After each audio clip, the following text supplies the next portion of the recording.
Bienvenue sur Objectif Reconversion, produit par Studio 29. Ici, j'accueille des personnes inspirantes avec des parcours uniques. Mon but dans ce podcast est de les mettre en lumière pour vous motiver, vous inspirer et surtout vous aider à sauter le pas. Bon épisode et bonne écoute. Bonjour Layal, merci Salut pour Mélina. ta venue pour le podcast Objectif Reconversion. Salut Mélina, merci de m'avoir invitée, ça me fait plaisir. Avec grand plaisir. Avant de démarrer notre petite discussion, j'aimerais te poser une question. Comment tu définirais ton parcours en un seul mot ? Oh là là. C'est pas une question elle est pas piège, facile tout va celle-là. bien. En un seul mot, j'ai envie de dire... franchement, le truc qui me vient, c'est audace, mais je sais pas trop. Enfin, en fait, j'ai l'impression... je sais pas.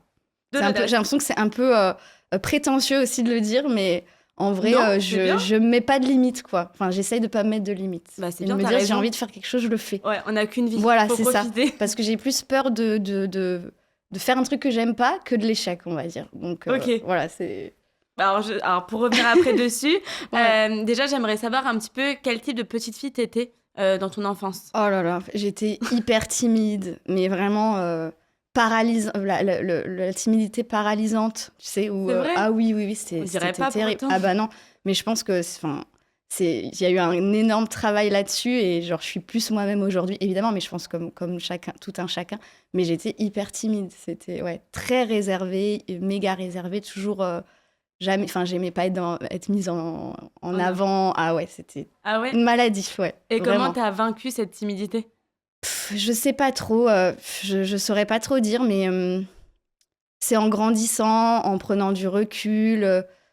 Je sais pas trop, c'est comme si j'ai l'impression que, pas j'ai changé de personnalité, mais avec les événements de la vie, on va au-delà de ces... Je sais pas si c'était des traumas qui me faisaient être comme ça, je sais pas. Mais en tout cas, j'ai vraiment l'impression, effectivement, de m'ouvrir comme une fleur. Enfin, plus j'évolue, plus je m'ouvre. C'est beau. Ouais, c'est ça. Plus j'ai plus... Plus tu voilà. prends la maturité Exactement. de l'âge et plus tu t'épanouis. Exactement, totalement. Et qu'est-ce que t'as fait du coup comme études ? Alors moi j'ai fait les langues étrangères, langue LEA, la fac Ouais. LEA, donc j'étais à la base, quand j'avais de 20 à 22 ans, j'avais un CDI, j'étais chef de projet dans le tourisme d'affaires. Donc voilà, c'est un peu le début du premier travail que j'ai fait, même si je fais plein de travail, j'étais vendeuse, j'ai tout fait, serveuse, j'ai tout fait avant ça bien sûr, mais voilà, c'était ça mon premier métier. Tu faisais ça pendant tes études ? Serveuse, etc. Exactement, ouais. J'ai commencé à travailler à 16 ans, enfin, j'ai toujours... T'as toujours été une bosseuse. Ouais. Et t'étais en France, t'étais où ? Oui, c'était... Alors moi, je suis née... Enfin, mes deux parents sont syriens, et je suis née à Berlin juste avant qu'ils arrivent en France. Je suis un peu née sur la route. En fait, on a une histoire assez...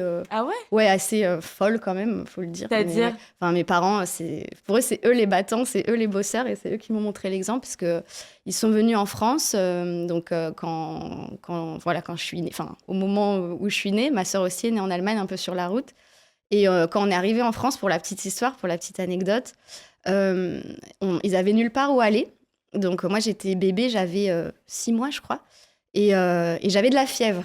Genre, j'étais vraiment dans le dur, et on avait nulle part où aller. Mes parents, ils ont toqué chez un pasteur, parce que c'était comme ça à l'époque. Voilà, t'as nulle part où aller, tu vas voir les associations et tout. Donc, ils ont toqué chez un pasteur. Le pasteur, la femme du pasteur, qui est devenue ma marraine, qui s'appelle Amy, elle a dit non, mais on les laisse pas partir dans un refuge ou quoi que ce soit. Ils restent à la maison, c'est pas possible. C'était trop un cas d'urgence, entre guillemets. Et en fait, on est resté chez eux pendant 40 jours. Et c'est devenu ma marraine. Et leur fils, c'est devenu mon parrain. Et on n'a jamais coupé les liens. Enfin, c'est devenu comme de la famille après ça.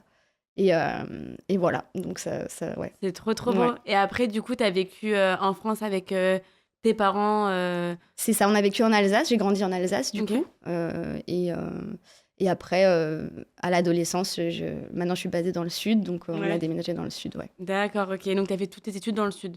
Oui, c'est ça. Okay. Exactement. Ça marche. Et alors, du coup, tu disais que tu as fait plein de métiers, que tu t'étais lancée dans le tourisme. Pourquoi le tourisme ? Parce que j'ai toujours aimé les langues étrangères. Enfin, voilà, j'ai toujours... ça me plaisait, les langues. Du coup, mes parents ne sont pas français aussi, donc j'ai toujours grandi avec une langue... l'arabe aussi, donc... Voilà, donc je pense que ça m'a ouvert aux langues. J'ai toujours regardé des films en anglais, même ado. Enfin, j'ai tout de suite été à l'aise dans les langues étrangères. Le business aussi, c'était quelque chose qui me plaisait. Donc, c'était un mélange des deux. Donc Donc voilà, je savais que je voulais qu'il y ait des langues étrangères en tout cas. Ouais. Et quand tu as travaillé dans le tourisme, tu es resté combien de temps et qu'est-ce que tu as fait après? Alors, je suis restée 2 ans parce qu'en même temps, donc j'ai toujours aimé chanter, j'ai toujours eu la passion du chant, j'ai toujours chanté. Et en fait, à ce moment-là, je me disais que j'avais envie de faire quelque chose là-dedans aussi. Donc en fait, j'ai fait une rencontre, sans trop rentrer dans les détails, d'une personne qui faisait de l'événementiel et qui m'a dit « mais tu devrais faire ça, franchement. » Être chanteuse? Ouais, être chanteuse dans l'événementiel, voilà, enfin... Faire comme moi, quoi. Tu sais, moi, je voyage beaucoup, je fais plein de voyages, machin. Et en fait, j'ai commencé à chanter à côté de mon métier, un peu dans des bars, des restaurants. Je me suis monté un répertoire, parce que c'est un métier, hein, ça se fait pas du jour au lendemain, c'est pas si facile. Et en fait, après, j'ai fait une rencontre d'un groupe international, avec lequel je travaille toujours d'ailleurs. Et je suis rentrée dans cette agence-là, et du coup, je suis devenue chanteuse internationale, enfin dans l'événementiel. C'est fou. Et j'ai arrêté du coup mon métier de chef de projet à ce moment-là. Ok, ça prenait trop de place. Ouais, parce que et puis c'était un risque.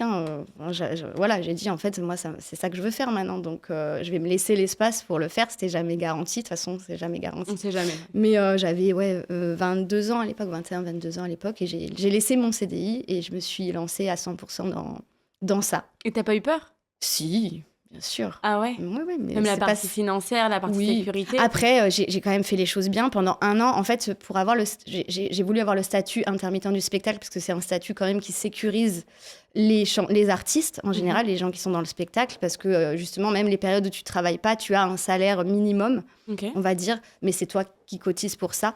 Donc pendant 1 an, j'ai fait les deux en même temps. Mais c'était une année folle. Hein. Tous les week-ends, je partais chanter, je revenais le lundi au bureau. Et en fait, pendant 1 an, j'ai mis de côté aussi.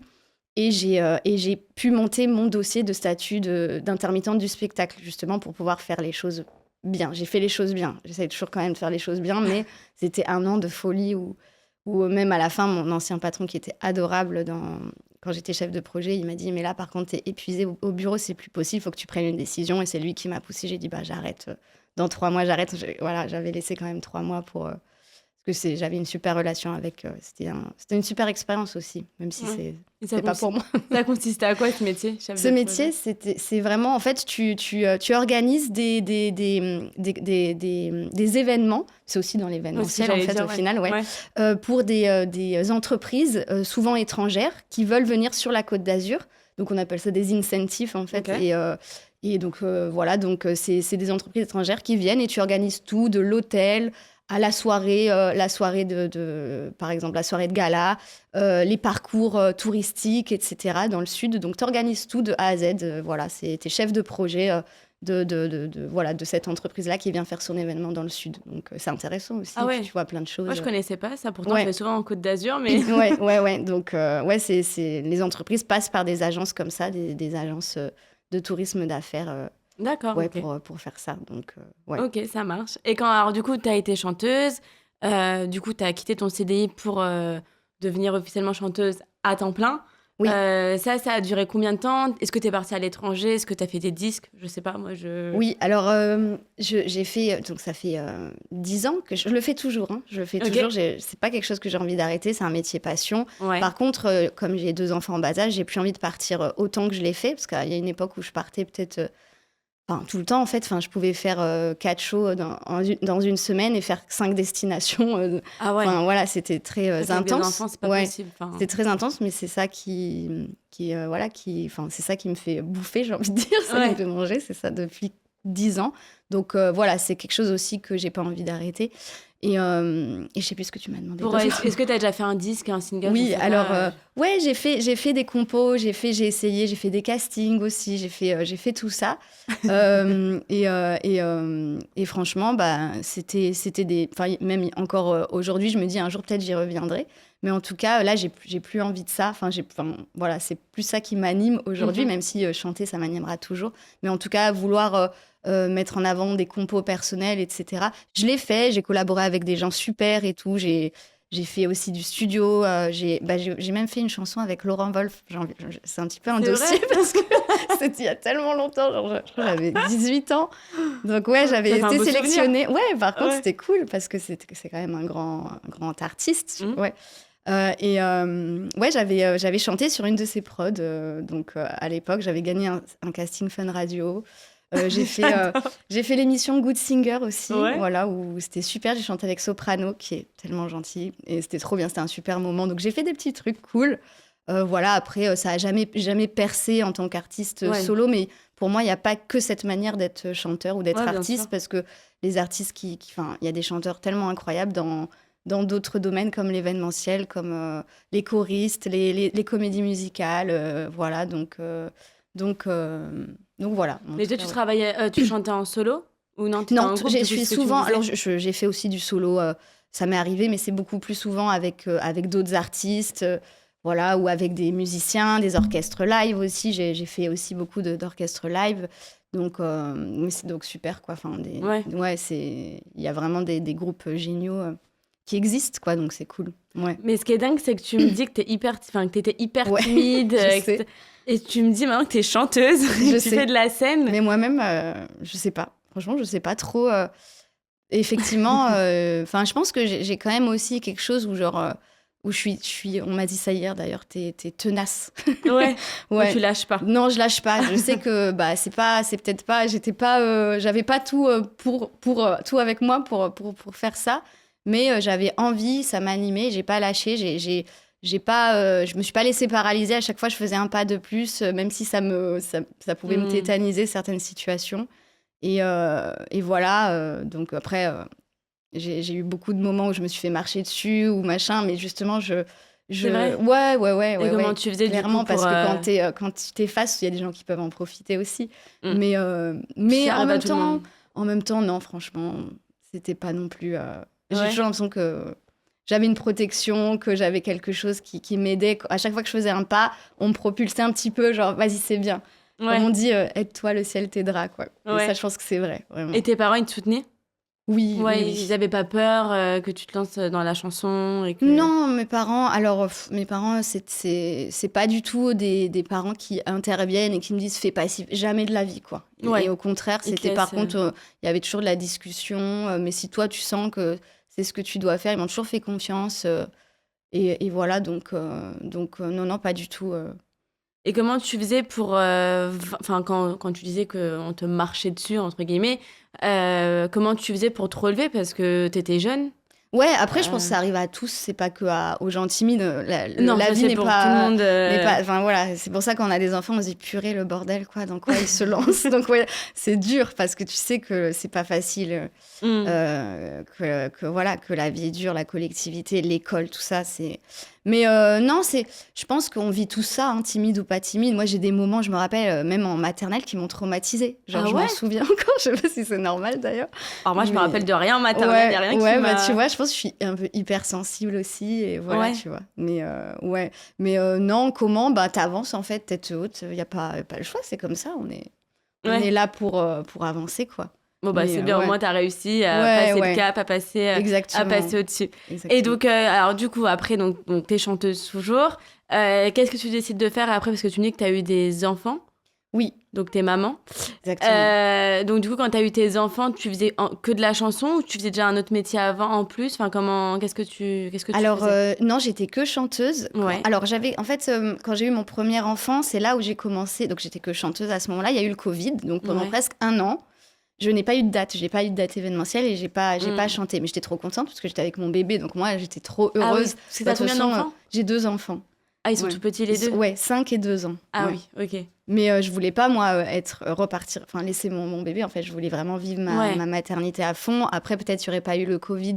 Je serais repartie un peu plus tôt quand même chanter, mais j'aurais fait en sorte de pas trop partir aussi. Ouais. Parce que j'ai allaité, donc je me suis retrouvée à partir à Dubaï chanter, j'allaitais encore et je tirais mon lait dans les toilettes avec ma robe à paillettes. Un sketch, quoi. Même life, ouais, non, mais franchement. Donc, mais en tout cas, donc pendant 1 an, j'étais seule, j'étais avec mon bébé, j'ai pu en profiter. Et c'est là où je me suis dit, à ce moment-là, j'avais transitionné, c'est-à-dire que j'avais découvert comment prendre soin de mes boucles, etc. Et en fait, j'avais cette passion du cheveu au naturel et du soin au naturel et d'assumer ses cheveux. Et j'avais traversé, moi aussi, beaucoup comment dire, j'avais transitionné, comme on dit, dans le domaine capillaire, on va dire. Ah, t'as fait plein de trucs. Ouais, c'est ça. Et en fait, à ce moment-là, j'ai eu envie de partager les conseils sur les réseaux sociaux, devenir créatrice de contenu sur les réseaux sociaux. Et en fait, c'est quand j'ai eu mon premier bébé que je me suis dit, bah, c'est le moment ou jamais, parce que après, je le ferai plus. Ce sera trop tard, je le ferai plus. Et en fait, c'est là où je me suis lancée sur TikTok et où j'ai commencé à donner des conseils sur les réseaux sociaux pour aider les femmes à assumer leurs cheveux ondulés, texturés au naturel, quoi. Voilà, Ok. en fait, c'est en gros partager ce que moi j'ai appris et voilà, et le process par Et lequel ça je s'est suis bien passée. passé? Enfin, t'as suggéré, t'as appris sur le tas, comment ça s'est passé pour... Non, juste- moi après quand je veux faire quelque chose, je vais à fond. Donc non, je me rappelle que j'avais fait une formation TikTok. C'est vrai? Ouais. En fait, je m'étais dit, bon, là j'avais quoi? J'avais 30 ans. C'est pas maintenant que... Enfin, je vais pas faire TikTok pendant 1 an et attendre que ça perce. Il faut que ça marche tout de suite, sinon je vais lâcher. J'ai un enfant, on Oui, n'a pas t'avais beaucoup pas de trop le temps. temps. Ouais. Voilà. Donc en fait, non, j'ai essayé de faire les choses bien. Je me rappelle, je me suis dit, si en 1 mois, je crois que mon fils, il avait quand même quelques mois, parce que c'est pas non plus... Ouais, il devait avoir 6-7 mois. Je dis, il faut qu'en 1 mois, j'ai une vidéo qui perce, sinon j'arrête.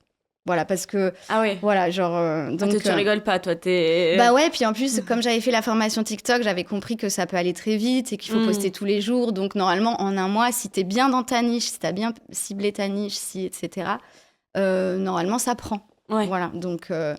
Et c'est ce qui s'est passé au bout de la 5e vidéo. J'ai touché... Enfin, elle a fait des millions de vues, cette vidéo. 5 vidéos. La 5e, elle a fait des millions de vues. Et en une nuit, j'ai eu 15 000 abonnés, je me rappelle. Et en 1 mois, j'en ai eu 50 000. En continuant à poster tous les jours. Mais je me rappelle, c'était un sketch. Enfin, je mettais mon fils au lit à 20h. Et de 21h à... Je mangeais. De 21h à 3h du matin, je filmais, je montais. Et à 6h, il se réveillait. Et j'ai fait ça pendant presque 1 mois. Je suis un peu cinglée peut-être, mais ouais. Ouais, parce qu'en fait, je savais aussi que j'avais plus envie de partir autant chanter, en fait. Là, j'avais mon fils et je dis, mais en fait, cette vie-là, c'est mort, quoi. Je vais pas voyager autant. Et comme je veux toujours faire un métier passion, ça me passionnait. Tout ce qui est beauté au naturel, voilà, je savais que j'avais envie de partager ça sur les réseaux sociaux. Ça faisait un moment que j'y pensais. Et là, je m'étais dit, c'est maintenant ou jamais. Et on va voir ce que ça donne, quoi. Ok. Voilà. Et donc après, tu t'es lancée sur les réseaux, sur TikTok. Une fois que ça a commencé à prendre, etc., t'as jamais eu peur, toi, des critiques? Que après, on se fait... Ouais. Bah, en fait, je pense que déjà, à partir du moment où tu es sur les réseaux sociaux, il faut accepter qu'il y a des critiques, ça va avec. Après, je pense que... Alors, c'est un peu touchy de dire ça, mais je pense que il y a des contenus qui vont aussi plus amener la critique que d'autres. Je pense que le mien... J'en ai des critiques, évidemment, mais je veux dire... c'est sûr que si tu amènes des sujets controversés, tu vas avoir des critiques, plus que si... moi, je suis là pour aider les femmes à prendre soin d'elles de manière naturelle. C'est une page bien-être et j'ai des abonnés tellement bienveillants, tellement gentils, mais c'est le contraire, je reçois plein d'amour. Moi, ça me porte énormément. Ça me porte énormément, c'est tellement... Ouais, ça doit te booster. Et puis comme je partage aussi mes faiblesses, mes failles, comme on en a tous, j'ai des personnes qui me les partagent aussi et je discute beaucoup, quand j'ai le temps, c'est pas tout le temps, mais il y a des moments où j'ai des discussions tellement enrichissantes. Elles m'aident aussi quand moi j'ai des problèmes de maman et que je cherche des solutions pour des trucs. Ah non, moi c'est vraiment le contraire, les critiques, j'y pense même pas, quoi. Mais j'en ai déjà eu, des fois ça m'a un peu... Tu leur réponds miné. Ou non? Oui, j'essaye toujours de répondre parce que quand je trouve que c'est infondé, je me laisse pas faire aussi. Je dis non, mais enfin voilà, parce que des fois, les critiques, c'est beaucoup de l'ignorance aussi. Il y a des gens qui voient un truc, ils parlent, ils comprennent rien, ils ont ils ont pas tous les tenants les aboutissants. Je suis d'accord. Donc là, oui, évidemment. Et puis, mais en tout cas, moi, c'est vraiment trop d'amour, quoi. Et c'est quoi tes faiblesses, du coup? Tu parlais de faiblesses, là, que des fois, tu pouvais avoir des faiblesses. Il y en a tellement. Mais non. Ah si, si, il y en a beaucoup, mais c'est comme tout le monde, on a tous... on a tous des... C'est ça, déjà, quand on devient maman. Juste le fait de devenir maman, c'est tellement difficile. Je trouve qu'on n'est pas accompagné. Je trouve que... c'était une claque. C'était une grosse claque de devenir maman. Découvrir... ce que c'est vraiment et comment la femme, elle est tiraillée, surtout quand tu as des ambitions aussi professionnelles et tout. En plus, moi, je me suis séparée quand j'ai eu mon 2e enfant, enceinte, tu vois. Donc, c'est à ce moment-là où il y a eu la rupture. Donc là aussi, c'était un gros... Enfin, là, pour le coup, c'était une vraie descente aux enfers. Je l'ai partagé aussi. Mais franchement, je regrette rien, je changerai rien parce que je pense que c'est par les moments comme ça qu'on a des gros moments d'éveil aussi. On se dit, mais en fait, ça, je veux plus, ça, je veux plus. Et ça tu sais, quand tu touches le fond, tu rebondis, quoi. Et tu peux que aller vers le haut. Donc, voilà. En plus, mon deuxième enfant a eu des soucis de santé à la naissance. Donc, on est resté à l'hôpital pendant 1 mois quand il est né. Et on a été transféré dans 3 hôpitaux différents. Qu'est-ce qu'il a eu, si c'est pas indiscret? Alors, il a eu ce qu'on appelle une cholestase à la naissance. Donc, c'est le foie rempli de toxines, en fait. Il a eu une jaunisse aussi pendant un moment. Aujourd'hui, il va très bien. Oui. Voilà, donc il a le principal. Voilà, on sait, enfin, si tu veux, on a tellement... il a fait beaucoup de tests parce que le foie, ça peut être grave, en fait, quand le foie est touché. Donc, en fait, on a surtout été dans tirailler à droite, à gauche pour faire plein d'examens, des centaines d'examens, mais il s'avère que son foie s'est remis tout seul par la suite. On nous a parlé d'un syndrome, on nous a parlé de plein de choses, mais il s'avère qu'aujourd'hui, on se dit, mais en fait, il y a c'est juste que, voilà, c'est un bébé qui est né avec des difficultés. Je pense que moi, ce que j'ai vécu aussi enceinte, ça a été pas bon du tout. La rupture, peut-être qu'il l'avait ressenti. Ouais, donc je pense que ça a été vraiment, un peu... pour lui et moi, on a dû être dans le même état, forcément. La maman, elle le transmet tout. Mais en tout cas, aujourd'hui, il a 2 ans, donc il a un retard, si tu veux, de développement. Mais ça ne veut pas dire que tout n'ira pas bien, en fait, pour lui. Parce que moi, je pense aussi qu'il y a des enfants qui prennent plus de temps que d'autres. Ouais. Et aujourd'hui, ces examens sont bons. Donc, il n'y a aucune raison pour que... Enfin, moi, je le vois totalement normal. Et je vois juste qu'il a besoin de plus de temps. Et je suis sûre que je ne suis pas la seule maman à avoir un enfant comme ça. Et mais oui. Et je pense qu'on voit ça comme pas normal parce que je pense que quand on a un enfant qui a des difficultés, on s'enferme sur soi-même. Il y a une honte, il y a une culpabilité. Et du coup, on n'en parle pas. Et on est très seul dans ce chemin. Et c'est pour ça que moi, je veux en parler. Parce que je sais que je ne suis pas la seule et qu'il y a d'autres mamans qui vont se dire mais oui, c'est peut-être ça, en fait. Mon enfant, il a juste besoin de plus de temps que d'autres. Mais même dans le monde médical, on pointe du doigt. On essaye absolument de trouver une maladie. On essaye absolument de mettre une étiquette. Et moi, mon fils, il a eu plein d'étiquettes. Et à chaque fois, je ne sais pas, en moi, ça ne résonnait pas. C'était, mais non, il n'a pas ça, en fait. Il n'a pas ça. À un moment, on a voulu le médicamenter à vie. Et j'ai dit, mais non. Parce que j'y croyais. C'était pas cohérent. Après, moi, bon, tu m'as cerné un peu. Quand je veux savoir quelque chose, je passe des nuits à me documenter. Donc, je suis pas médecin, attention. C'est pas ce que je suis en train de dire. Mais il y avait ma mère est médecin, elle est cardiologue, donc je discutais beaucoup avec elle. Il y avait des incohérences. Donc, j'ai tout fait pour qu'on le médicamente pas. En tout cas, qu'il fasse peut-être plus de prise de sang pour voir s'il a vraiment besoin de ce médicament. Il s'est avéré que non. Donc, j'ai pas lâché. Et puis, surtout, mon fils, je l'accompagne pas seulement. Bien sûr, il voit des médecins, il est très suivi et tout. Mais il voit aussi toute une partie holistique, tu vois, naturopathie. En fait, moi, je le fais voir aussi des ostéopathes. Enfin, il est suivi par une ostéopathe, par un naturopathe, il a eu plusieurs fois des soins énergétiques. Il voit aussi les médecins. Tu vois, en fait, il a un suivi kiné, orthophoniste, psychomotricien. Donc, en fait, tout le monde est là pour l'accompagner, l'aider. Parce que bien sûr, c'est un enjeu de 0 à 3 ans.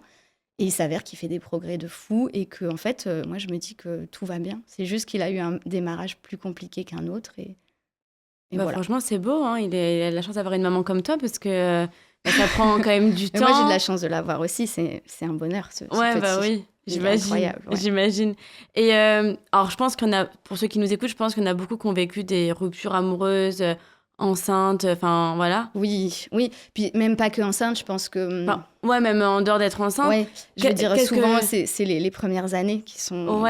Et qu'est-ce que tu as fait, toi, pour remonter? Enfin, quels conseils tu pourrais donner aux mamans qui nous entendent et qui ont vécu une rupture enceinte ou pas enceinte, avec des enfants en bas âge? Comment toi, tu as réussi à remonter? Moi, je pense que dans tous les cas, enceinte, pas enceinte, célibataire ou maman, si la relation, elle te tire vers le bas, il faut pas continuer, peu importe les circonstances. Moi, franchement, je sais que c'était un passage obligé qui a été dur à passer, mais je suis tellement heureuse de l'avoir fait. Tellement heureuse de l'avoir fait parce que je pense qu'on n'est pas censé subir du stress au quotidien. Et encore une fois, il y a aucune attaque envers le papa de mes enfants, parce que c'est juste qu'on n'était pas compatibles et qu'on a forcé quelque chose et ça a fait des... Voilà, non, je pense qu'on ne doit pas souffrir tous les jours, se disputer tous les jours, subir du stress tous les jours. Le stress, ça rend malade. Le stress, ça nous fait pas du bien, en fait. Donc, plus on a du stress dans son quotidien, plus c'est pas bon. Donc, je pense qu'on a essayé beaucoup de choses, on a vraiment tout essayé et que, ouais, il a fallu que je tombe enceinte pour la deuxième fois pour dire, en fait, là, je peux plus. Et même parce que pour moi, voilà, c'était pas possible, j'allais pas me séparer jamais, machin. Mais il y a un moment où où tu dis là, en fait, il y a un moment où je me suis dit, là, je vais tomber malade. Je le sens que je commence, mais pas que malade physiquement, mentalement. J'ai eu un moment où je me suis vue faire quelque chose et j'ai dit, mais c'est pas toi là. Là, ça m'a fait peur. Et j'ai dit, stop. Là, il y a plus de retour en arrière. C'était vraiment un déclic, un moment, et je me souviens du moment. Donc, voilà. Le principal, c'est que tu aies eu le déclic et que tu sois enfin heureuse. Exactement. Avec tes 2 enfants. C'était mon chemin, en fait. Ouais. Et il est parfait. Bon, c'est le principal. Et alors, quand tu as eu ton deuxième bébé, tu étais toujours sur TikTok? Oui.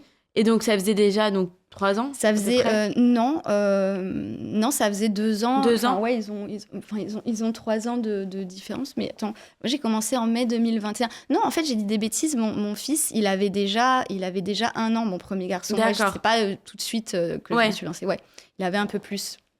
Okay. Donc, donc mon deuxième, il est né en 2022 et je me suis lancée vraiment en mai 2021. Donc, et comment tu faisais pour... parce que 2 enfants, ça coûte cher, la vie coûte cher, etc. Comment tu faisais pour... financièrement, c'est TikTok qui te rémunérait entre guillemets? Non, pas du tout, parce que quand j'ai commencé sur TikTok, il n'y avait pas encore la rémunération. Ah, ça n'existait pas encore? Non, du tout. Ok. Du tout, c'est venu après, c'est venu il n'y a pas si longtemps finalement, je ne sais pas exactement, mais non, il n'y avait pas ça. Non, j'étais toujours chanteuse, j'étais toujours intermittente du spectacle, donc en plus avec le Covid, on était quand même payés, tu sais. Ouais, c'est ce que tu nous disais. Non, j'étais toujours chanteuse et pour le coup, c'est ça qui a continué à me faire vivre parce que les réseaux sociaux, moi, j'ai pas monétisé ça avant un long moment et même jamais à 100% parce que chanteuse, ça restait mon métier. Ouais. Et après, je me suis jamais identifiée au métier d'influenceuse, aux collaborations, à proposer 26 marques le mois, ça m'intéressait pas du tout. Et comme j'étais chanteuse, j'avais pas cette urgence de monétiser, tu vois. C'était un plus par contre. Bien sûr, j'étais quand même rémunérée, je travaillais un petit peu avec des marques, mais très peu. C'était jamais en accord avec ce que je voulais faire. Moi, c'était vraiment la passion du partage, en fait. Ouais, ok. Ouais.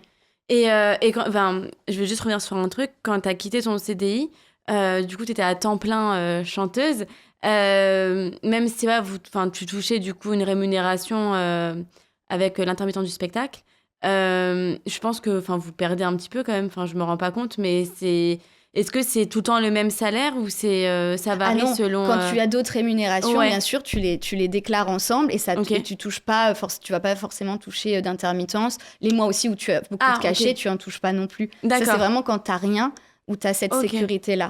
Ouais. C'est bien ça qu'ils aient mis ça en place, parce qu'il y en a eu beaucoup qui ont dû galérer pendant le Covid. Exactement, le Covid, on a eu, on était soutenus avec l'intermittence. D'accord, donc, je connaissais pas du tout. C'était vraiment génial, c'est clair. Ouais, c'est clair, tout le monde n'a pas eu cette chance. Donc, ouais. Ok. Et alors, du coup, tu as une très belle chevelure. Du coup, moi, je t'ai connue sur les réseaux par rapport à ta marque pour cheveux. Est-ce que tu peux un peu nous parler déjà comment tu as créé cette marque-là? Parce que peut-être tu as des gens qui nous écoutent qui souhaiteraient se lancer dans l'entrepreneuriat. Alors, cheveux, pas cheveux, peu importe. Oui. Déjà, toutes les tâches que tu as pu réaliser pour créer la marque. Puis après, je rebondirai sur ce que tu dis. Bien sûr. Du coup, alors, tu me parlais de aussi, comment... monétiser les réseaux sociaux. Moi, j'avais quand même envie c'est vrai que c'est tellement de travail, donc d'en retirer quelque chose, mais qui soit vraiment aligné avec toujours avec ce que j'ai, mes valeurs, ce que j'ai envie, et comme je dis, ton intuition et ta passion, quoi. Et j'ai voulu créer ma marque parce que, ayant testé toutes les marques qui pouvaient exister, en tout cas dans le milieu des cheveux bouclés au naturel, j'ai eu une espèce de frustration sur quelques trucs qui pouvaient manquer. Donc, surtout pour les cheveux qui sont peu texturés. Voilà, j'étais pas forcément super... je trouvais qu'il manquait quelque chose, même si les marques qui existent sont super. Mais pour moi, ça manque de choix. Ça manque de trucs un peu plus... de produits un peu plus ciblés, justement, sur des textures différentes. Et c'est ça qui m'a donné envie je me suis dit, mais en fait, vraiment, on a besoin de plus de marques. On a besoin que la consommatrice, elle ait plus de choix. C'est pas normal que... pour le make-up, on a 10 milliards de marques. Pour tout ce qui est beauté, on a 10 milliards de marques, mais pas pour les femmes qui ont envie d'assumer leurs cheveux et porter leurs cheveux au naturel. Donc, c'est vraiment ça qui m'a animée. Et je me suis donné le challenge, vas-y, tu vas faire ta marque, en fait, why not? Et tu t'y es prise comment, du coup, qu'est-ce qu'il faut faire pour lancer sa marque? Ça a été long, hein, parce qu'avec 2 enfants en bas âge, dont un bébé... Ouais, parce qu'en fait, ce que je disais à ma sœur, là, hier, c'est marrant, mais je disais, en fait, c'est comme si j'avais été enceinte de mes 2 bébés en même temps, parce que mon fils, j'ai lancé... je me rappelle que j'ai lancé...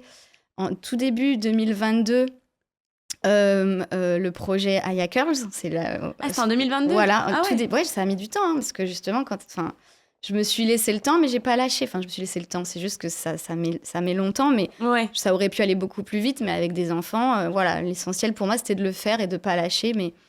Donc, en fait, j'ai commencé début 2022 à contacter les premiers labos, je me souviens. Et mon fils est né en décembre de cette année-là. Donc, c'est comme si j'étais enceinte des 2 du projet et de mon fils en même temps. En tout cas, oui. Et puis, ouais, enfin, il y a eu tellement que franchement, c'est dur à résumer en une fois. Mais il y a eu tellement de moments où j'ai dit, j'abandonne, c'est mort, c'est trop compliqué. Ouais, je suis aussi passionnée de tout ce qui est recettes naturelles. Donc, si tu veux, j'avais déjà une idée des ingrédients, de ci, de ça. Mais mon idée première, c'est pas du tout le résultat. Parce qu'après, il faut faire avec les contraintes laboratoires, les contraintes, voilà, les actifs que tu veux, tu vas pas forcément les trouver. Mais en tout cas, une fois que j'avais les produits, j'ai dit, mais c'est canon, je suis trop contente et on y va, quoi. Ouais. Mais quand tu parles... Mais ça a été... franchement, je pourrais faire un livre de ça. C'est vrai? Ouais, c'est... Ouais, c'est pas... Voilà, c'est comme on dit, on a toujours une envie et après la faisabilité. Et si t'es pas un minimum, résiliente ou résilient, tu vas arrêter. Mais le but, c'est... Il y a toujours... Quand on veut trouver une solution, on la trouve et voilà, quoi. Mais qu'est-ce qui était dur dans ce projet principalement? Ce qui est dur, c'est qu'il n'y a pas de mode d'emploi, mais je pense que dans tout ce qui est entrepreneuriat, il n'y a pas de mode d'emploi. Quand tu veux faire quelque chose, les infos, tu les chopes au fur et à mesure de ton parcours, parce que tu les cherches, parce que tu regardes à droite à gauche, parce que tu te renseignes. Ouais. Donc, ce qui est dur, c'est ça, c'est d'imaginer que ça se passe d'une certaine façon, mais en fait, pas du tout. Donc, tu rebondis. Il y a un moment où tu cherches à faire quelque chose et tu vois, pareil, les finances, tu dis purée, mais en fait, c'est beaucoup plus cher que ce que je pensais. Justement, tu faisais comment? Justement, c'est pour ça que en fait, j'ai mis presque 2 ans sur le process. Donc, le capital que j'ai mis, je l'ai mis au fur et à mesure. Donc, j'ai économisé au fur et à mesure. Et finalement, à la fin, je me suis dit, il me manquait, on va dire, allez, il devait me manquer 5 000 ou 10 000 euros. Je me dis, mais je les ai pas. Je fais comment, en fait? Et donc, voilà, j'ai réussi à demander un peu à droite, à gauche et à encore un peu économiser le temps d'y arriver. Donc, finalement... T'as demandé à des banques? Pas du tout? Non, j'ai pas demandé aux banques. Laisse tomber, ça m'aurait retardé d'encore 6 mois, donc non. C'est vrai que les banques... Mais j'avais fait une demande à Initiative. C'est une association qui aide les entrepreneurs et les personnes qui ont envie de créer leur entreprise avec des financements. Mais il m'avait dit non. Parce qu'il faut savoir que moi, je suis pas quelqu'un de très administratif, de très... voilà, déjà juste... En fait, je suis arrivée un peu... pas en touriste, mais tu vois, pour eux, oui, ça devait être ça, puisqu'ils m'ont dit non, parce que, oui, il manquait pour eux des éléments, comment je me vois dans 5 ans, dans 10 ans, mais moi, laisse tomber. Non. Ouais, le business plan, tu l'avais pas, comme ça que je fonctionne, je suis désolée, mais je sais que ça rentre pas dans les clous et tout, mais non, voilà. Et avec les labos, du coup, ça s'est passé comment? Parce que tu as dû en voir plusieurs, je pense. Ah oui. En fait, après, comme j'avais déjà une communauté assez grande, on m'a très vite écoutée. C'est-à-dire que je me rappelle que j'avais envoyé mon modèle de mail à une 50aine de laboratoires et il y en a 45 qui m'ont répondu. Ah ouais. Donc au début, j'ai dit, mais au secours. Enfin, genre, je me dis, je vais avoir 2 réponses et tout. Mais du coup, ça voulait peut-être dire que justement, il y avait quelque chose de cohérent là-dedans. Et après, voilà, j'ai fait mon choix en discutant avec plusieurs et toujours à l'instinct et j'écoute beaucoup, beaucoup mon intuition. Ouais. Donc, je fais pas 10 000 analyses, pardon. Pas de souci. C'est pareil, c'est comme tout, je fais pas 10 000 analyses, des calculs, je fonctionne pas comme ça. Après, je dis pas qu'il faut pas fonctionner comme ça, mais je pense que chacun a son mode de fonctionnement. Moi, c'est plus à l'intuition et voilà. Et au culot parfois aussi, parce que... Je pense qu'il en faut dans l'entrepreneuriat, sinon, si tu te lances pas, tu feras jamais rien. Tellement. Il y aura toujours des hauts et des bas, donc ça, c'est sûr. Et quand tu parlais d'abandonner des fois, parce que des fois, dans l'entrepreneuriat, c'est pas facile. Des fois, on se dit que ça va jamais fonctionner ou alors ça marche pas comme on veut. Toi, qu'est-ce que tu faisais pour justement, entre guillemets, aller mieux, te rebooster? Qu'est-ce qui t'aidait à aller mieux? Bah, je me disais, vois un jour après l'autre. Vois pas la montagne, vois un jour après l'autre. Genre, voilà, un truc après l'autre. Et en fait, ça paraît beaucoup plus atteignable comme ça, en fait. Je me disais pas, voilà, un step après l'autre. Et c'est pas grave si ça met du temps. C'est tant que tu vas au bout, c'est pas grave. Après, j'ai aussi eu la naissance de mon fils au milieu, ces problèmes de santé. Donc là, dis-toi que pendant 6 mois... oui, t'as mis tout de côté. Voilà. Donc, et c'est là où j'ai dit, je vais peut-être pas le faire. Mais après j'ai vu qu'il allait un petit peu mieux, quoi. J'ai dit, en fait, non, j'ai besoin de me remettre dans quelque chose qui me stimule aussi. Donc, ouais. Et justement, quand toutes ces étapes-là que tu as fait pour créer ton produit, est-ce que tu étais entourée d'une équipe? Tu avais du monde autour de toi? Tu étais toute seule? Bah oui, parce que j'avais pas... C'est-à-dire, je pense que quand tu veux une équipe, c'est parce que tu as... Non, j'étais toute seule parce que j'étais... Ouais, j'ai tout fait toute seule jusqu'à un long moment. Maintenant, j'ai commencé à avoir une super équipe et tout. C'est top. Vrai? Ouais. Alors justement, est-ce que tu peux nous parler un petit peu de déjà la création de ton produit? Qu'est-ce que c'est? Alors, à quoi ça sert? On sait que c'est pour les boucles des cheveux. Oui. Mais est-ce que tu as un seul produit? Tu as plusieurs produits? Non, il y a 3 produits. Ouais. Donc, il y a 3 produits. Donc, moi, c'est vraiment ma cible, c'est les cheveux peu texturés. Donc, les cheveux qui vont...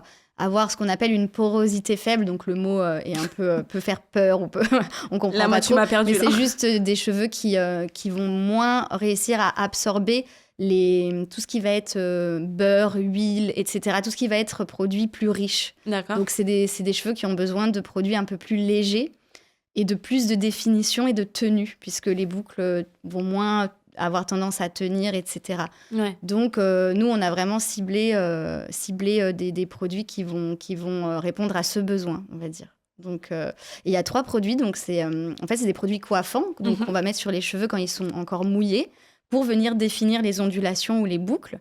Et il y a 3 étapes, donc une crème, une mousse et une gelée. C'est vrai que des fois, on me demande, mais pourquoi 3? Ça paraît beaucoup. Mais moi, à la base, je voulais absolument qu'il y ait une mousse parce que j'adorais, quand j'étais plus jeune, justement, définir mes boucles avec les mousses. Mais c'était des mousses très cracra qui existent dans le commerce et qui, je me rappelle, j'avais des frisottis de fou qui assèchent beaucoup les cheveux. Mais j'adorais la définition que ça a procuré, en fait. Et je trouvais pas qu'il y avait ça dans le domaine naturel. Et donc, à la base, j'ai créé la mousse. Mais c'est vrai que quand on fait des produits naturels, il y a des contraintes. Donc, j'ai pas pu avoir dans la mousse la fixation et le côté définition, volumisant. Donc, du coup, j'ai mis une gelée avec. Et là, je me suis dit, mais il manque ce côté nutrition qui va faire que tout au long de la semaine ou des 3 jours après ton lavage, tu vas pas avoir des frisottis et tu vas avoir le cheveu bien gainé. Donc, j'ai rajouté la crème. Et pour moi, c'est vrai que c'est 3 produits, mais ça va beaucoup plus vite que quand j'en utilise 2 avec d'autres marques ou avec même ma marque, juste la crème ou la gelée. Donc, c'est vrai que ça peut peut-être paraître beaucoup, mais il y a un côté très rapide parce que la mousse, elle travaille la boucle toute seule. Ouais. Un peu la star du trio coiffant, comme on appelle ça. Ouais. Donc voilà, et c'est des produits, on a des super retours. C'est vraiment incroyable, franchement. Les retours qu'on a, c'est trop bien. Et voilà, donc ça donne juste envie de continuer. Ouais. Et justement, tu disais que tu avais une équipe, enfin, je sais pas si on appelle ça une équipe, du monde avec toi. Oui. Maintenant, ils font quoi avec toi? Ils t'accompagnent dans quel... Il y a plusieurs personnes. Donc, bon, moi, à la base, j'ai tout fait toute seule pendant un long moment. Ouais. Quand j'ai lancé, je me rappelle, je faisais moi-même aussi les colliers à la maison. Et comme le lancement a très bien marché, mais j'étais complètement dévastée. Mais je vais jamais y arriver. Là aussi, je me rappelle à un moment, ma mère, elle venait m'aider et tout. À un moment, j'ai craqué, j'ai pleuré. J'ai dit, mais c'est mort, j'arrête tout. Les gens, ils attendaient leur colis. C'était un carnage. C'est très souvent le chaos. Mon parcours d'entrepreneuriat, il va avec chaos. Et voilà, je pense déjà quand tu as des enfants, c'est le chaos de toute façon. Et en plus, quand tu entreprends en même temps. Mais c'est OK, c'est OK parce que ça vaut la peine. Mais en tout cas, oui, donc après ça, donc je me suis tout de suite entourée d'une équipe logistique qui envoie les colis. Okay. Donc ça, déjà, c'était un vrai poids en moins parce que je pouvais me focaliser. Enfin, il y a tellement à faire, création de contenu et tout ça. Et donc, voilà, ça c'était la première étape. Après, j'ai une équipe qui m'aide aussi pour toute la partie influence. Et c'est marrant parce que c'est C'est une agence avec laquelle j'ai travaillé quand moi j'étais influenceuse, plus voilà, quand je faisais des collaborations. Et j'ai tellement eu un coup de cœur pour la personne avec qui j'étais en contact, qui a elle aussi entrepris juste avant moi en fait. Et du coup j'ai dit tu vas me rejoindre sur le projet. Et voilà, donc ça a commencé comme ça. Donc elle gère aussi toute la partie influenceuse, les influenceuses, les créatrices de contenu qui font des contenus aussi pour Aya Curls, pour mes produits. Donc voilà, pour être un peu présente partout, pour avoir une page Instagram qui vit, etc. Donc, et ensuite, là, j'ai aussi des investisseurs qui rejoignent. C'est trop bien. Donc ça, c'est super. Ah ouais. En plus, un des investisseurs, c'est, j'ai envie de dire, un ami d'enfance, en tout cas un ami de la fac. Donc c'est une personne vraiment... on s'est suivis dans nos parcours depuis la fac et je suis super contente parce que c'est vraiment c'est pas juste une rencontre business, c'est un ami avant tout et une personne de confiance, donc c'est trop bien. Enfin, tout se fait toujours en gardant mes valeurs et le côté très famille un petit peu, donc ça c'est cool. Voilà, donc c'est génial, c'est super excitant. Voilà. C'est trop donc t'as jamais eu de bas avec ton équipe en fait, t'as sélectionné les personnes, donc tu t'entends super bien avec eux. Oui, après voilà, j'ai aussi une community manager là qui gère l'Instagram. Après c'est pas de tout repos, bien sûr, il y a des moments où faut s'aligner, où c'est, enfin non, c'est pas, j'ai pas jamais eu de bas. il y en a tout le temps, mais oui, je trouve que j'ai une super équipe et que ça fonctionne et qu'il y a plus qu'à continuer encore, j'espère à faire grandir ça, quoi. C'est ce que je te souhaite. Ouais, et quand tes produits se sont commercialisés, qu'est-ce que tu as ressenti? Oh purée, c'était tellement le chaos que beaucoup de stress et beaucoup de, comme je disais, je m'attendais pas à un succès tel. Après, c'est vrai que j'ai une communauté, donc j'avais déjà des gens qui m'écoutaient, qui étaient à l'écoute, qui étaient là. Donc forcément, c'est plus facile que quand tu pars à zéro. Mais je m'attendais pas à ce qui est... Parce qu'en plus, je me souviens, c'est toujours comme ça.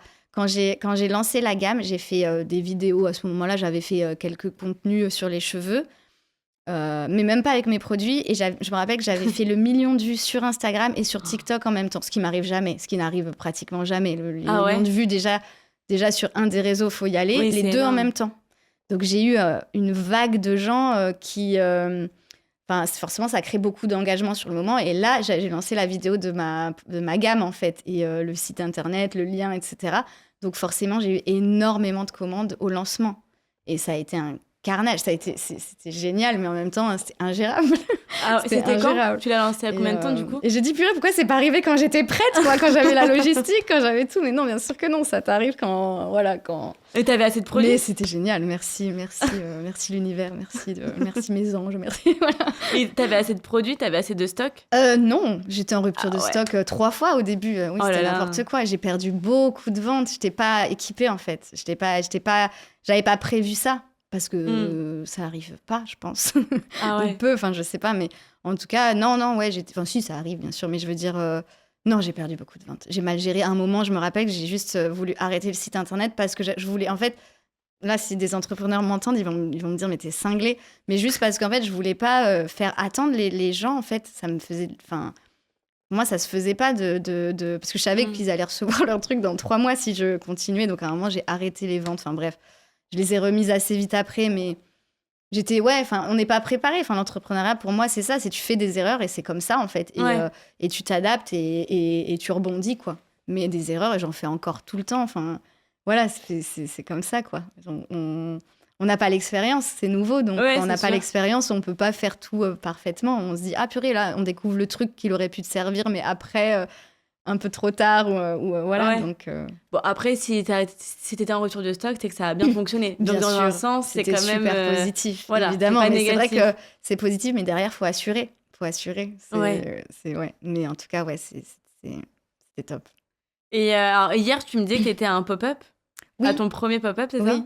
Donc, est-ce que tu peux nous en parler un petit peu de ce projet-là aussi? Oui. Du coup, c'est le premier pop-up de la marque. C'était une soirée organisée par Aurélien Cassimard et Leslie Benaroche, qui fait les points mode sur les réseaux sociaux. Donc, trop cool. C'était une belle opportunité. Ils m'ont proposé cette opportunité.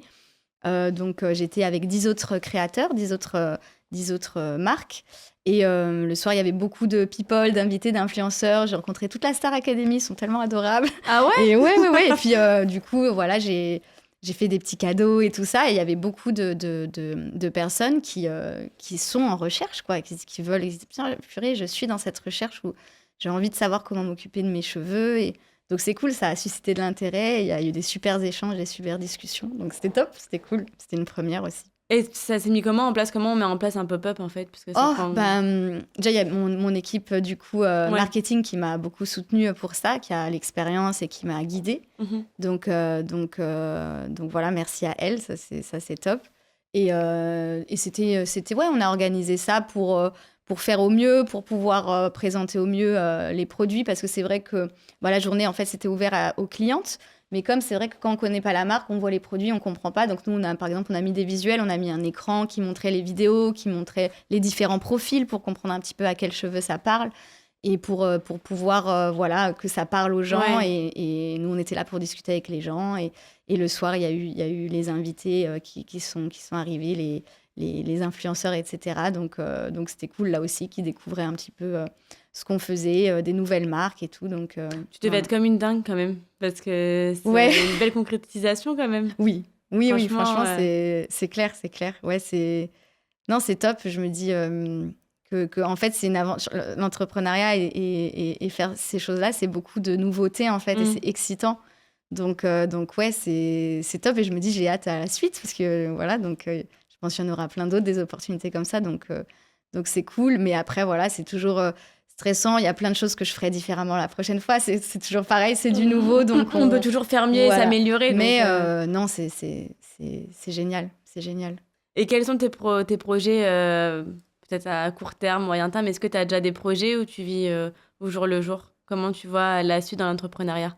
Non, je vois pas non plus au jour le jour, mais en même temps, je me fais jamais, c'est jamais je me vois jamais sur du long terme. Alors ça, c'est pas pour moi du tout. C'est ce que j'ai cru comprendre tout à l'heure avec le business plan. Non. Après, je sais un peu ce que je veux faire par la suite, les autres produits que j'ai envie de sortir, tout ce qui va s'en suivre, mais je me ferme pas la porte sur aussi peut-être évoluer. Voilà, j'en dis pas plus parce que même dans ma tête, ça n'a pas encore mûri, mais voilà, je suis pas arrêtée à 100%. Mais je sais très bien là, ce qui va arriver dans, on va dire, la prochaine année et tout. Donc déjà, c'est bien. Déjà, on en est là. Déjà, trop bien. Et est-ce que tu arrives à avoir des moments pour toi? Ouf, c'est plus dur. Maman et entrepreneuse, est-ce que tu arrives quand même à, je sais pas, avoir des copines, des moments même pour toi? Enfin voilà, est-ce que tu arrives à gérer ça ou pas? J'ai envie de dire maintenant, oui, un petit peu plus maintenant. Mais il y a eu tout un moment où non, il n'y avait pas beaucoup d'espace pour ça. Mais maintenant, ça commence un petit peu à venir, on va dire. Ouais. Donc, mais effectivement, dès que j'ai du temps, en tout premier, c'est mes amis, mes meilleurs amis. Mais voilà, dès que j'ai un moment, c'est pour eux, la famille aussi.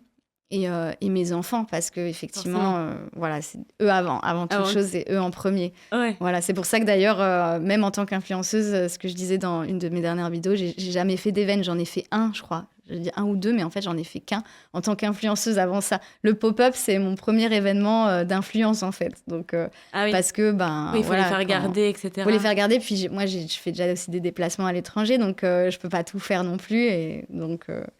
Mais ça va venir. Je pense que je fais ça pour ça aussi, en fait. Le but, c'est pas d'être dans l'urgence tout le temps, c'est de justement bâtir quelque chose qui me passionne et avoir une équipe de plus en plus grosse, déléguer et faire ce que je sais faire et ce que j'aime faire là-dedans, quoi. Quand tu parles, ça se ressent que tu es passionnée, que tu es épanouie dans ce que tu fais. Et aujourd'hui, est-ce que... donc, tu as 35 ans, même si tu les fais pas du tout, mais tu as 35 ans. Est-ce qu'aujourd'hui, tu te sens à ta place en tant que femme, justement, entrepreneuse parce que bon, maintenant les femmes se montrent de plus en plus dans l'entrepreneuriat, mais c'est vrai qu'il y a encore des tabous entre hommes et femmes, égalité, etc., etc. Toi, comment tu te sens aujourd'hui dans la société par rapport à l'entrepreneuriat féminin? Je pense que c'est... pour moi, il n'y a même pas de sujet, quoi. Féminin, pas féminin. Bien sûr que c'est pour tout le monde, bien sûr que c'est possible, même quand on a des enfants. Bien sûr, après, oui... J'ai envie de dire, ça demande des sacrifices, mais le mot, c'est pas sacrifice, c'est plus... pour moi, c'est plus... tu paries sur toi, en fait. Et oui, c'est dur au début, C'est dur tout le temps, en fait. C'est pas dur qu'au début. C'est dur tout le temps, mais je pense que tu t'ajustes et tu ajustes les choses au fur et à mesure. Et pour moi, en tout cas, pour moi, l'enjeu, c'était de m'entourer, en fait. Tout seul, pour moi, on fait rien. En tout cas, c'est ce que moi, je pense. Tout seul, on fait rien. Voilà, c'est pas, je voyais jamais le truc tout seul. Enfin, en tout cas, mon projet d'entrepreneuriat, de rester seule. Et pour moi, c'est vraiment d'attirer les bonnes personnes. Je mets tout le temps l'intention d'être guidée vers les bonnes personnes qui sont alignées avec moi. Et je pense que pour moi, c'est très important de s'entourer et de prendre du temps pour ça, pour former des gens, voilà. C'est vrai que c'est dur de déléguer, c'est une partie très dure.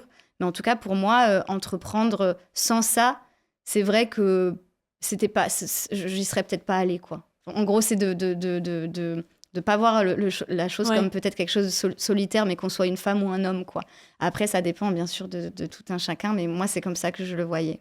Ouais, donc du coup, toi, tu as réussi à déléguer plus facilement parce que je sais pas facilement, mais en impliquant du temps pour ça, en me disant, OK, je vais peut-être perdre sur d'autres choses, mais si je le fais pas, je vais faire un burn-out, en fait. Je vais me brûler les ailes, quoi, comme on dit. Ouais. C'est pas le but.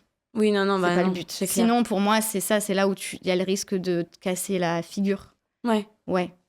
Donc c'est plus un conseil, moi, si jamais on me demandait, c'était quoi qui a fait que peut-être ça fonctionne aussi. Donc bien sûr, il y a eu le succès du lancement, mais c'est pas que ça. Hein. Ça retombe après. C'est pas une fois que ta communauté, moi du coup, c'est ça qui a fait que ça a bien fonctionné au début. C'est pas que ça. Pour moi, c'est de pas rester seule, je pense. Encore une fois. Bah écoute, merci beaucoup pour tes conseils. En tout cas, moi, je te souhaite beaucoup, beaucoup de succès et de réussite pour la suite. Merci. Et puis, je suivrai de très près. Merci beaucoup, Layal. Merci à bientôt. toi. Merci d'avoir écouté cet épisode et j'espère qu'il vous a plu. Si vous souhaitez être accompagné pour une évolution pro ou un changement de carrière, vous pouvez nous contacter. Toutes les infos sont en description. À très vite pour un prochain épisode.